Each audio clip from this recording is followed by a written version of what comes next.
യൂട്യൂബിന് വിട. സൂര്യയിലെ എല്ലാ പരമ്പരകളും സംരക്ഷണത്തിന് ശേഷം തികച്ചും സൗജന്യമായി സൺ നെക്സ്റ്റ് ആപ്പ് ഡൗൺലോഡ് ചെയ്യൂ. കണ്ടാസ്വദിക്കാം നിങ്ങളുടെ പ്രിയ പരമ്പരകൾ. അങ്ങനെ പേടിയുള്ള ഒരാൾ എങ്ങനെയാ ഒരു IPS കാരിയെ കെട്ടുക? IPS ആണെങ്കിലും ആള് ദർശനയാണല്ലോ. കാക്കി ഉടുപ്പിട്ടാലും ശത്രുവിനോട് പോലെ സ്നേഹമുള്ള ആളല്ലേ. പിന്നെ ഞാൻ എന്തിനാ പേടിക്കുന്നേ?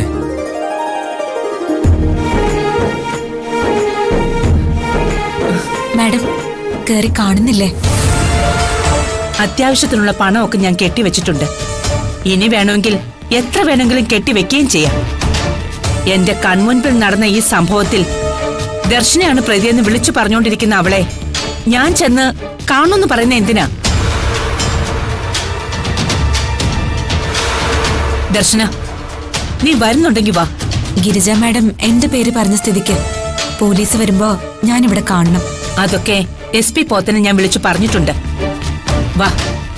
വേണ്ട മാഡം, ഇവിടെ ഇപ്പൊ ആരുമില്ല. തിയേറ്ററിൽ നിന്ന് റൂമിലേക്ക് ഇപ്പൊ മാറ്റോന്നല്ലേ പറഞ്ഞത്? ആരെങ്കിലും ഒരാളെങ്കിലും ബൈസ്റ്റാൻഡറായിട്ട് വേണം. ഞാൻ നിന്നോളാം.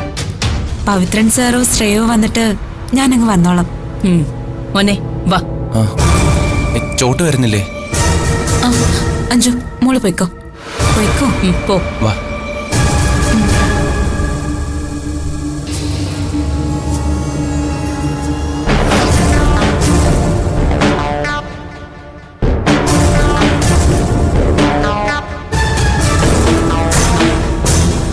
ഗിരിജയുടെ ബൈസ്റ്റാൻഡർ ആണോ? അതെ. ബ്ലഡ് അറേഞ്ച് ചെയ്യാൻ ഡോക്ടർ പറഞ്ഞു. ഏത് ഗ്രൂപ്പ്? ഓ പോസിറ്റീവാ. എന്റേത് അതേ ഗ്രൂപ്പാ. എങ്കിൽ വരും.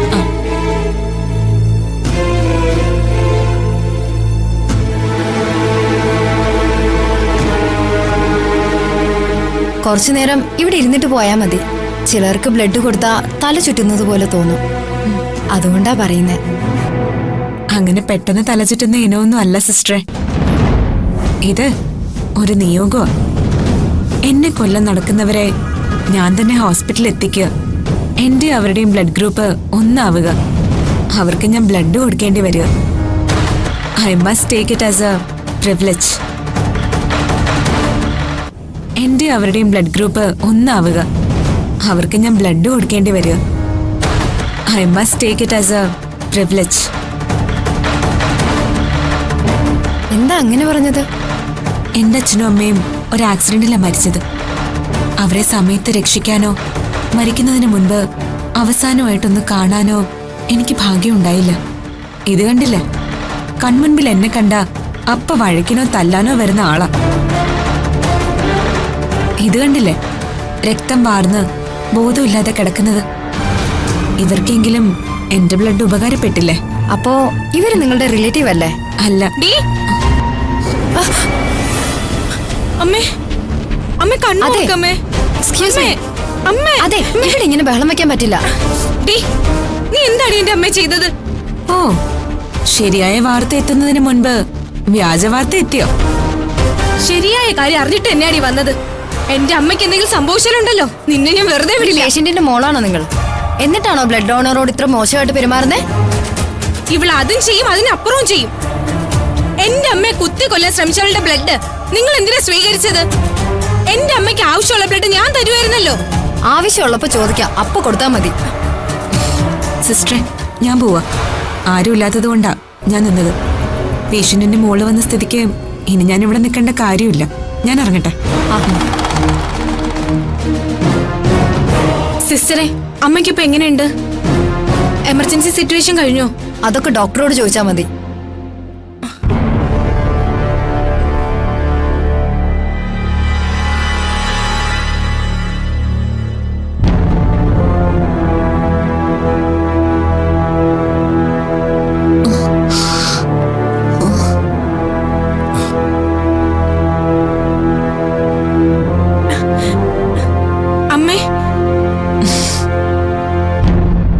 ലോകത്താരെങ്കിലും ചെയ്യുന്ന കാര്യമാണോ നീ ഈ ചെയ്തത്? ഗുണ്ടകൾക്ക് കാശ് കൊടുത്ത് നിന്നെ തന്നെ കൊല്ലാനുള്ള ഏർപ്പാടുണ്ടാക്കുക. നിനക്കെന്താ വട്ട് പിടിച്ചോ ഗിരിജെ? എന്നെയും ശ്രേമോളെയും കൂട്ടാതെ പോയപ്പോ തന്നെ ഞാൻ ഊഹിച്ചതാ നിന്റെ ഈ കൈവിട്ടുള്ള കളി. എന്നോടോ മോളോടോ ആലോചിച്ചിട്ടാണോ നീ ഇത് ചെയ്തേ? എങ്ങനെയെങ്കിലും ഈ കല്യാണം മുടങ്ങണം. ഞാൻ മരിച്ച അത് മുടങ്ങുമല്ലോ, അങ്ങനെ വിചാരിച്ച് ചെയ്തതാ. എന്നിട്ട് എന്തുണ്ടായി? അവര് പിന്മാറിയോ? ഇല്ലല്ലോ.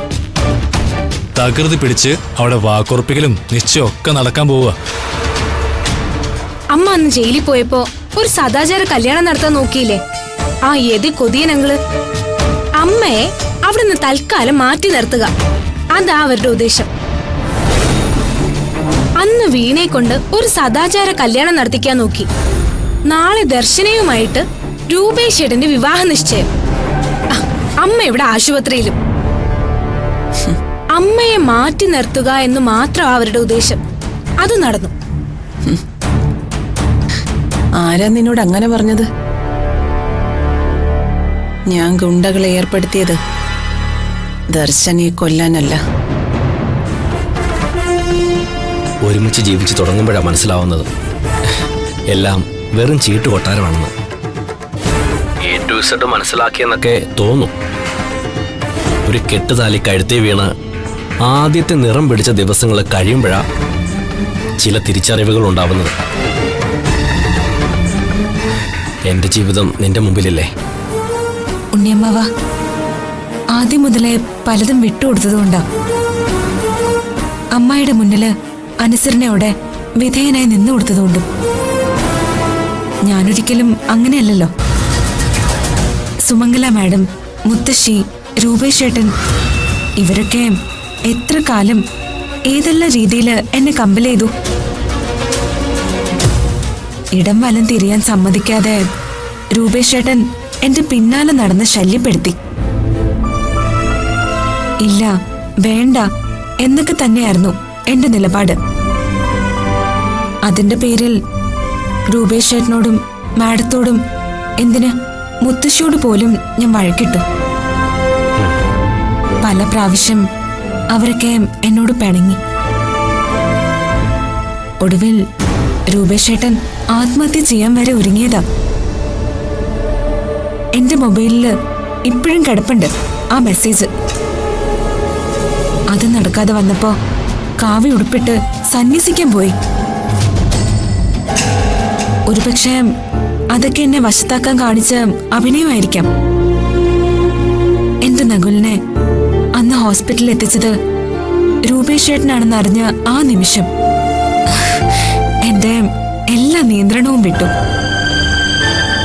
അവസാനം എന്റെ നകുലിന് ഒരിട്ട് വെള്ളം വായിലിറ്റിച്ചു കൊടുത്തത്, എന്റെ നകുലിന്റെ ഫോണ് എന്നെ തിരിച്ചേൽപ്പിച്ചത്, പിന്നെ നകുലൻ പറഞ്ഞ അവസാന വാക്ക്. അമ്മാവനറിയാലോ ഞാനും നകുലനുമായിട്ടുള്ള അറ്റാച്ച്മെന്റ്. അമ്മാവനറിയാം. സ്വപ്നത്തിലല്ല, സ്വപ്നത്തിലാണെന്ന് ഞാൻ പറഞ്ഞതാ. എനിക്കത് തള്ളിക്കളയാൻ പറ്റുന്നില്ല. പലപ്പോഴും നകുലന്റെയും നിമ്മയുടെയും പ്രസൻസ് എനിക്ക് നേരിട്ട് അനുഭവപ്പെടുന്നുണ്ട്. ഞാൻ മാത്രമല്ല, അഞ്ജുമോളും നകുലനും എല്ലാവരും എന്നോട് പറഞ്ഞു, ശാസിച്ചു. നിനക്ക് ഈ ബന്ധം തുടർന്നുള്ള ജീവിതത്തില് ഒരുപാട് ഗുണം ഉണ്ടാക്കുമെന്ന്. ഇത് തന്നെയാണ് നിന്റെ ലൈഫ് എന്ന്, ഇത് തന്നെയാണ് നിന്റെ ലൈഫ് പാർട്ട്ണർ എന്ന്. ഞാനൊന്നിനും എതിർപ്പല്ല മോളെ. എന്റെ നിസ്സഹായത കൊണ്ട് ഞാൻ പറഞ്ഞതേ ഉള്ളൂ. നിന്റെ ഒപ്പം നിന്ന് നിന്നെ സംരക്ഷിക്കാനും എന്തെങ്കിലും വന്നാൽ നിനക്ക് മുമ്പിൽ നിന്ന് അതിനെ നേരിടുവാനും എനിക്ക് നേരിടാൻ കഴിയാതെ പോകുന്ന ഒരവസ്ഥ. അത് എൻ്റെ ജീവിതത്തിൻ്റെ തോൽവിയാണ്. എങ്കിലും ഞാൻ ആ അടിമത്തത്തിൽ നിന്ന് രക്ഷപ്പെടാനാ ഇപ്പം നോക്കുന്നത്. പലതവണ ആക്രമിക്കപ്പെടുമ്പോഴും ചേർത്ത് നിൽക്കാൻ നോക്കും, പതിയെ തിരിച്ചടിക്കാനും. ശരി മോളെ, ഞാൻ പറഞ്ഞതൊന്നും മോള് നെഗറ്റീവായി എടുക്കണ്ട. ഇനി ഞാൻ ഒപ്പം ഉണ്ടാവും, നീ ധൈര്യമായിരിക്കെ. പക്ഷേ വെറും കൈയോടെ ഒരു ദത്തു വിവാഹം പോലെ നിന്നെ പറഞ്ഞയക്കാൻ എനിക്ക് പറ്റില്ല. എല്ലാ അന്തസ്സോടെയും, എൻ്റെ നകുലൻ്റെയും എൻ്റെ നിമ്മിയുടെയും അന്തസ്സോടെ നിന്നെ പറഞ്ഞയക്കാൻ പറ്റുമെന്ന് ഞാനൊന്ന് നോക്കട്ടെ. ശരി മോളെ. ശരി അമ്മാവ.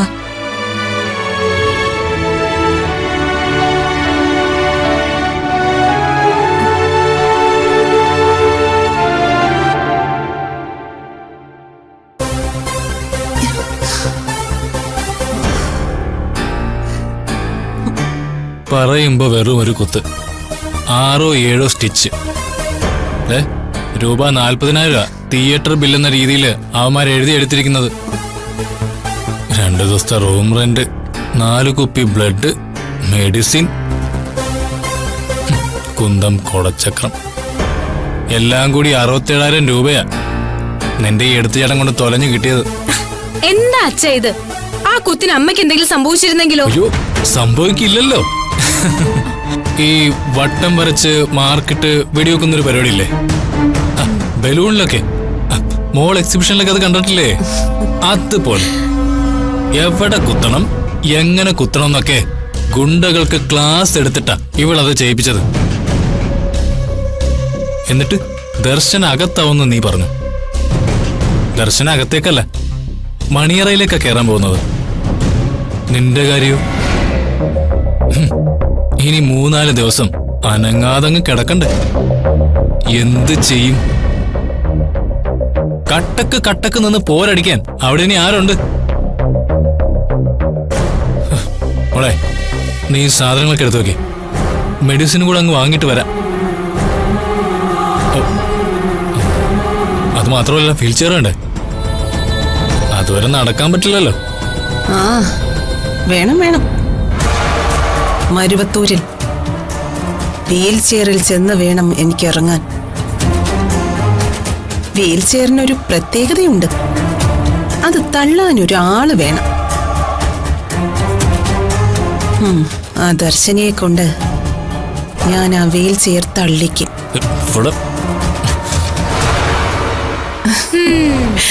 നടക്കും. അങ്ങനെ അമ്മയുടെ 1641 പ്ലാനും പോയി കിട്ടി.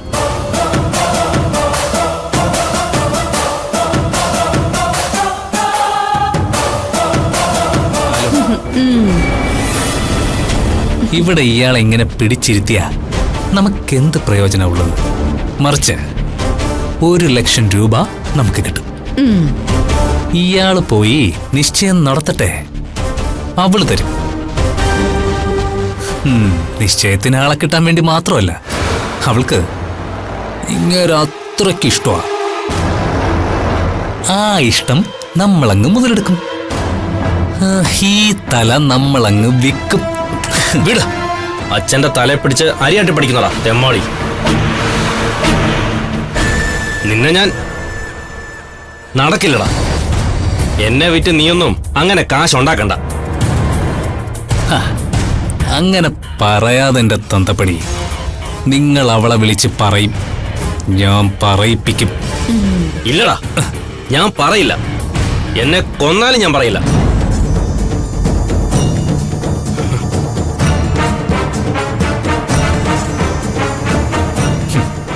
അയാള് പറയും. അയാളുടെ തന്തയെ കൊണ്ട് ഞാനത് പറയിപ്പിക്കും. അമ്മയൊരു മണ്ടിയാ. ഈ 1,00,000 എന്താ നക്കാപ്പിച്ച കാശാണോ? 1 കോടിയോ അതിലപ്പുറം കോടികളോ നമുക്ക് കിട്ടും. അത് ആ ഗിരിജയുടെ ചൂണ്ടുവിരൽ തുമ്പിൽ വിറച്ചു നിന്നിട്ടല്ല. അമ്മ സമാധാനമായിട്ടൊന്ന് ആലോചിച്ച് നോക്ക്.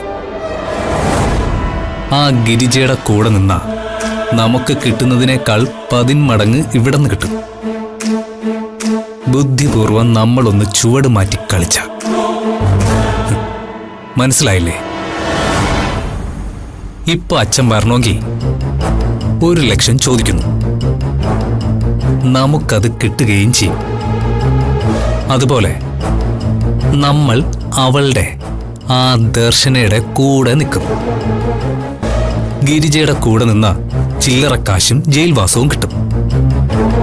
പക്ഷേ ദർശനയ്ക്ക് ഇപ്പോ ഈ കല്യാണം വഴി കിട്ടാൻ പോകുന്ന കോടികളുടെ കിലുക്കം അതമ്മ കേൾക്കുന്നില്ലേ?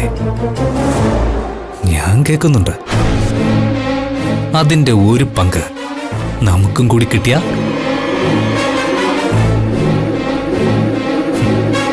പിന്നെ ആ മുറപ്പെണ്ണിനെ കെട്ടുന്ന കാര്യം അതിനിയും നടക്കും.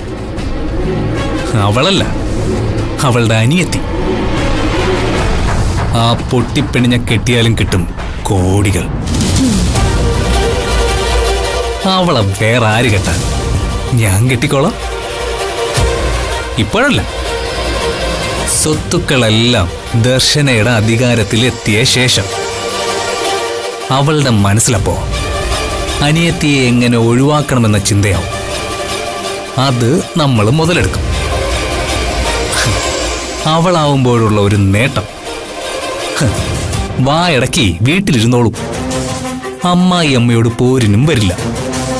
എങ്ങനെയുണ്ട് എന്റെ ഐഡിയ? സൂപ്പർ. നീയാടാ മോനെ സൂപ്പർ സ്റ്റാർ. അല്ല മോനെ, ഒരു സംശയം ചോദിച്ചോട്ടെ? നമ്മള് അവളോടൊപ്പം കൂടുന്നു എന്ന് വിചാരിക്കാം. പക്ഷേ അവള് വേണ്ടെന്ന് പറഞ്ഞാലോ? അവൾ ഏതായാലും അത് സമ്മതിക്കില്ല. അതെനിക്ക് ഉറപ്പാ. അതിനാണ് ആയുധം വെച്ച് കീഴടങ്ങുക എന്ന് പറയുന്നത്. മനസ്സിലായില്ലല്ലേ? കാട്ടുകൊള്ളക്കാരും നാട്ടിലെ കൊള്ളക്കാരും അധികാരികളുടെ മുന്നിൽ സകല ആയുധങ്ങളും കാഴ്ചവെച്ച് സറണ്ടറാവും. ഉത്തരേന്ത്യയിലൊക്കെ എപ്പോഴും നടക്കുന്ന കാര്യമാണ്. നമ്മളും നേരെ ദർശനയുടെ കാലിലോട്ട് വീഴുന്നു. അവളുടെ കാലിലേ എന്റെ പട്ടി വീഴും. വേണ്ട, അവളുടെ കാലിൽ വീഴണ്ട. സുമംഗല മേഡത്തിന്റെ കാലിൽ വീഴാലോ. No objection.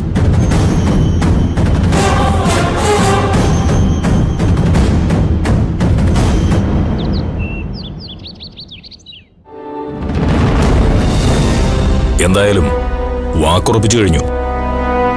മോതിരവും മാറി. സ്വത്തെല്ലാം എന്തായാലും അവള് കൊണ്ടുപോകും. കോടികളുടെ സ്വത്തുക്കളാ. അതും ഇതുവരെ രൂപേഷനോ ഏട്ടത്തിക്കോ ഒരു തവണ കാണാൻ പോലും പറ്റാത്ത എത്രയോ വീടുകളും പറമ്പുകളും അതിൽ പെടുമെന്നറിയാമോ? ആ ചിന്നാറിലെയും വണ്ടിപ്പെരിയാറിലെയും ഗസ്റ്റ് ഹൗസുകൾ ഞാൻ പോലും ഇതുവരെ കണ്ടിട്ടില്ല.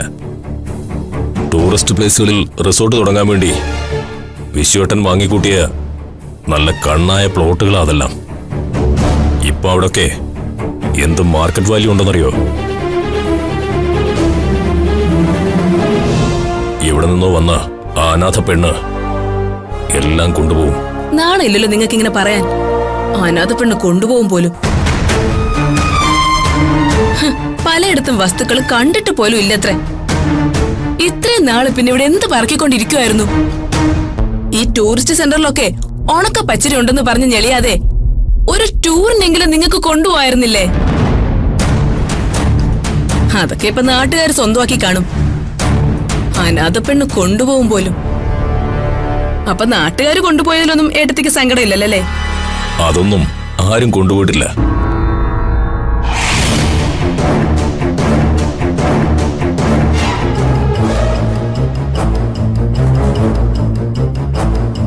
ആരൊക്കെ എന്ത് ചെയ്താലും എനിക്കൊരു പിണക്കവുമില്ല. എല്ലാത്തിനും ഞാനുണ്ടാവും.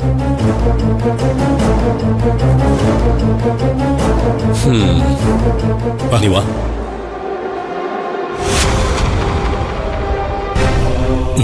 ശരി മുത്തശ്ശി.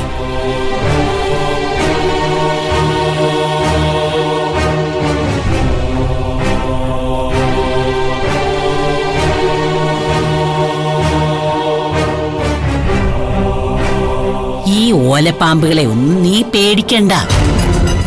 ഇവന്മാരൊക്കെ ചുമ്മാ കുരയ്ക്കുന്നതേ ഉള്ളൂ. ഇപ്പൊ വിട്ടുകൊടുത്ത വീണ്ടും ചകരം തെങ്ങേ തന്നെ. മുത്തശ്ശി പറഞ്ഞതാ ശരി.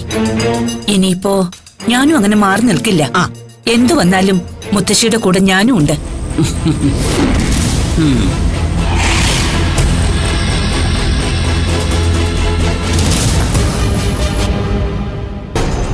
ഈ മരുവത്തൂരിൽ ആ കിളവിയുമായി രക്തബന്ധമുള്ളവരാ ഞാനും ഗീതമ്മയും. ഇവിടുത്തെ പേരുകേട്ട കാരണോത്തിയായ ഏട്ടത്തി പോലും നിന്നെപ്പോലെ ഇങ്ങോട്ട് കെട്ടിക്കയറി വന്നവളാ. ആയിരിക്കും ആ ഇളമ്പാറ ഗ്രാമത്തിലെ പോഴന്മാർക്ക് മൈഥിലി മുത്തശ്ശി കാണപ്പെട്ട ദൈവമായിരിക്കും. പക്ഷേ എനിക്ക് കോപ്പ. ആ കള്ളക്കിളകിയോട് പോവാൻ പറ. പഞ്ഞിക്കെട്ട് പോലുള്ള അവരുടെ ഒരു മുടിയും എതിയേട്ടിനെ മാറ്റി നിർത്തി എല്ലാം മണിയപ്പനെ പിടിച്ച് ഏൽപ്പിക്കാൻ പോകണമെന്ന് പറഞ്ഞു കേട്ടപ്പോ എന്റെ നാക്ക് ചൊറിഞ്ഞു വന്നതാ. ആരായി മണിയപ്പൻ? അവനീ മരുവത്തൂർ തറവാട്ടി ഒന്ന് കല്യാണം ഏറ്റെടുത്ത് നടത്താൻ അവനുമായി ഈ കുടുംബത്തിന് എന്ത് ബന്ധമുള്ളത്? അവനെപ്പോലുള്ള കുറെ പരനാറികളാ മുത്തശ്ശിയെ പല്ലക്കിൽ ചുവന്നുകൊണ്ട് നടക്കുന്നത്. പല്ലക്ക് പോയിട്ട് ഒരു പല്ല് പോലും ഇല്ലാത്ത കിളവി. നീട്ടിവെച്ച് അളന്ന 4 അടി പൊക്കം പോലും ഇല്ല. വാഴയ്ക്ക് തടവെടുക്കുന്ന പോലെ 1.5 അടി കുഴി പോലും വേണ്ട. നിങ്ങൾ ഇങ്ങനെ എന്റെ മൈഥിലി മുത്തശ്ശിയെ കുറ്റം പറഞ്ഞോ ഞാൻ ഇവിടുന്ന് എങ്ങോട്ടെങ്കിലും പോവേ? തങ്കം പോലുള്ള ആ മുത്തശ്ശിയല്ലേ എനിക്ക് പുതിയൊരു ഐഡിയ ഉണ്ടാക്കി തന്നത്. അവര് 14 ദിവസം പത്യം നോക്കി സേവിക്കാൻ അഞ്ജുവിന് കൊണ്ടുകൊടുത്ത ലേഹ്യല്ലേ എനിക്ക് കിട്ടിയ സൂപ്പർ ചാൻസ്. നീ ആ വാ പോയ കോടാലിയുടെ പിന്നാലെ നടക്കാതെ നാളെ കല്യാണ നിശ്ചയം നടക്കാതിരിക്കാൻ എന്ത് വഴിയുണ്ടെന്ന് ആലോചിക്കും. കഴിഞ്ഞ തവണത്തെ എഴുന്നള്ളിപ്പ് സമയത്ത് യതിയേട്ടൻ ആ മണിയപ്പനോട് പറഞ്ഞതല്ലേ അവരെ അങ്ങ് തീർത്ത് കളയാൻ. അപ്പോഴല്ലേ ആ ഉണക്ക മുത്തശ്ശിയോടുള്ള അവന്റെ മൂത്ത പ്രേമം മനസ്സിലായത്. അവന്മാരെല്ലാം ആ തള്ളയുടെ കാശൂറ്റി ജീവിക്കുന്നവരാ. വെറും വെച്ചൂറ്റികള്. ആ കിളവിയില്ലെങ്കിൽ പിന്നെ അവന്മാരുടെ വെള്ളം കൂടി മുട്ടത്തില്ലേ? അതിനുള്ള വഴിയല്ലേ ഞാൻ തെളിയിച്ചിട്ടുണ്ടെന്ന് പറഞ്ഞത്. അവര് വെച്ച് പൂജിച്ച് കൊണ്ടുകൊടുത്ത ആ ലേഹ്യത്തിലെ ഞാൻ നല്ല അസല് വിഷം ചേർത്തിട്ടുണ്ട്. നാളെ നേരം വെളുക്കുമ്പോ ആ അഞ്ജൻ അവിടെ ചത്തു കിടക്കും. അനിയത്തി ചത്തു കിടന്നാ പിന്നെ എന്ത് നിശ്ചയം? നീ പറഞ്ഞത് ഉള്ളതാണോ? ആ ഗിരിജ എന്തെല്ലാം പണി നോക്കിയതാ അവളെ ഒന്ന് ഇല്ലാതാക്കാൻ. എന്നിട്ടൊന്നും നടക്കാത്ത കാര്യം നീ എങ്ങനെയാ? ഇന്നലെ വന്നിറങ്ങിയ ഉടനെ ആ കിളവി ചോദിച്ചത് നിങ്ങളും കേട്ടതല്ലേ, എന്റെ മക്കൾ എവിടെയെന്ന്. ഞാനും ശ്രേയം കരുതി ഞങ്ങളെ ഉദ്ദേശിച്ചാണെന്ന്. ഞങ്ങൾ ഓടിച്ചെന്നപ്പോ ആ ചുണ്ണാമ്പുണ്ണിത്തള്ള പറയാ ഞങ്ങളല്ലെന്ന്. എന്നിട്ട് എന്നോട് പറയുവാ പോയി ദർശനെ വിളിച്ചോണ്ട് വരാൻ. എന്റെ സ്വഭാവത്തിന് പോയി വേറെ പണി നോക്കാൻ പറയേണ്ടതാ. മുത്തങ്ങാച്ചിയായി പോയില്ലേ. ഞാൻ തന്നെ പോണോന്ന് ചോദിച്ചതാ. അപ്പോ പറയാ നീ തന്നെ പോണോന്ന്. തള്ളയുടെ അവസാനത്തെ ഒരു കൽപ്പന. അതൊടുക്കത്തെ കൽപ്പന തന്നെ ആവൂന്ന് ഞാൻ അപ്പോഴേ തീരുമാനിച്ചതാ. അതാ തള്ളയുടെ അല്ല, ആ മിണ്ടാ പെണ്ണിന്റെ.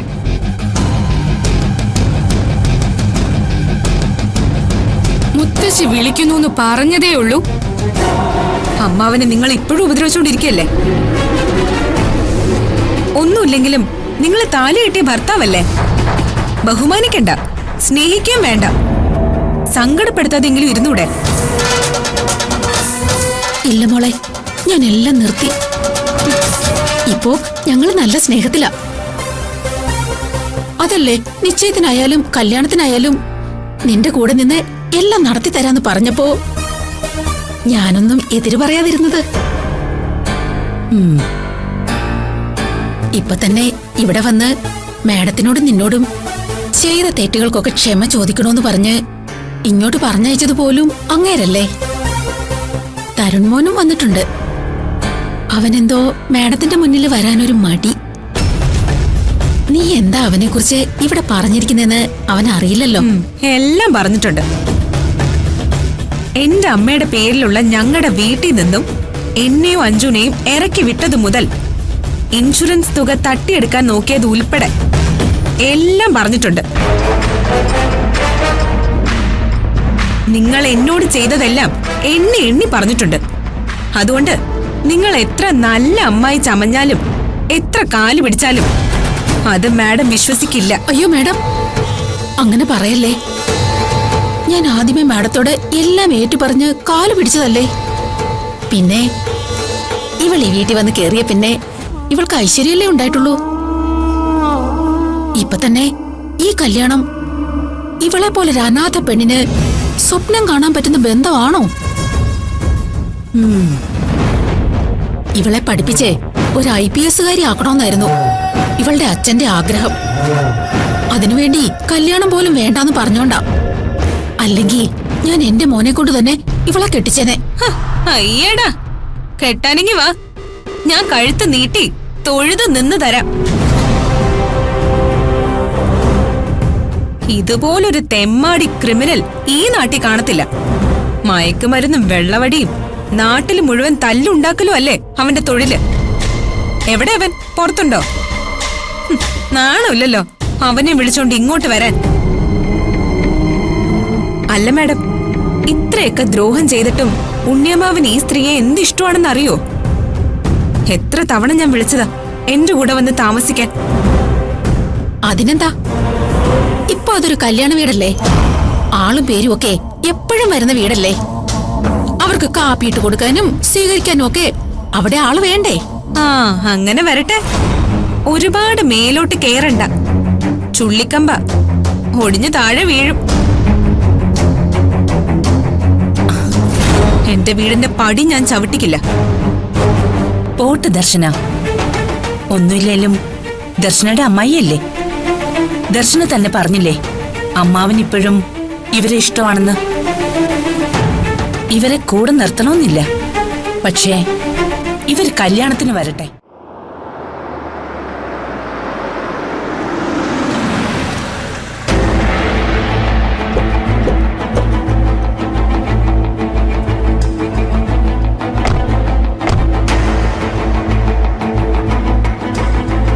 വരണം സാർ. ഏതാടാ ഈ പുതിയ വക്കീല്? കല്യാണം അടുത്ത സമയത്ത് വക്കീലിനെയും കൂട്ടിക്കൊണ്ടുവരാൻ എന്താ കാര്യം? എന്താ നിന്റെ കല്യാണത്തിന് ആരെങ്കിലും സ്റ്റേ കൊടുത്തോ? അതോ ഗിരിജ വല്ല കുണ്ടാവണ്ടി ഒപ്പിച്ചോ? അതൊന്നും എനിക്കറിയില്ല. അമ്മ വിളിച്ചോണ്ട് വരാൻ പറഞ്ഞു, ഞാൻ വിളിച്ചോണ്ട് വന്നു. എന്താ വക്കീലിന്റെ പേര്? I am advocate Om Prakash. ഇതിനു മുമ്പ് ഇങ്ങോട്ടൊന്നും കണ്ടിട്ടില്ലല്ലോ. ആനന്ദ് സാർ പറഞ്ഞു ഇങ്ങോട്ടൊന്ന് മാഡത്തെ കാണാൻ. സാർ വരണം സാർ. Thank you.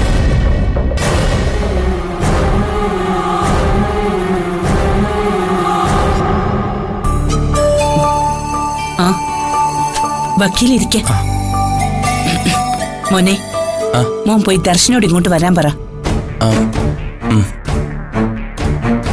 എന്താമേ വക്കീൽ വന്നത്?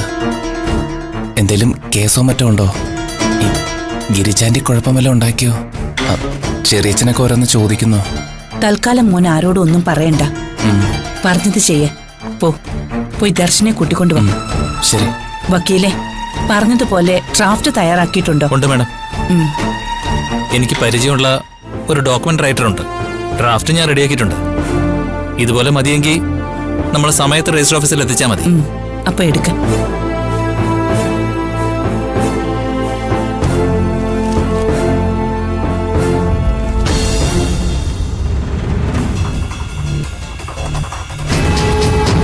ഹലോ ഗിരിജ, ചേച്ചിയെ കാണാൻ ഒരു വക്കീൽ വന്നിട്ടുണ്ട്.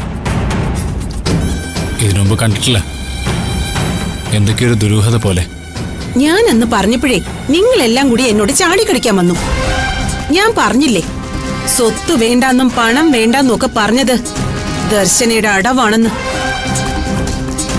അനുഭവിച്ചോ? പുതിയ വക്കീലിനെ ചേച്ചി വിളിച്ച് വരുത്തിയിട്ടുണ്ടെങ്കിൽ അത് ഇതിന് തന്നെയാ. എനിക്കൊന്നും മനസ്സിലാവണില്ല. നീ എന്താന്ന് വെച്ചാ തെളിച്ചു പറ.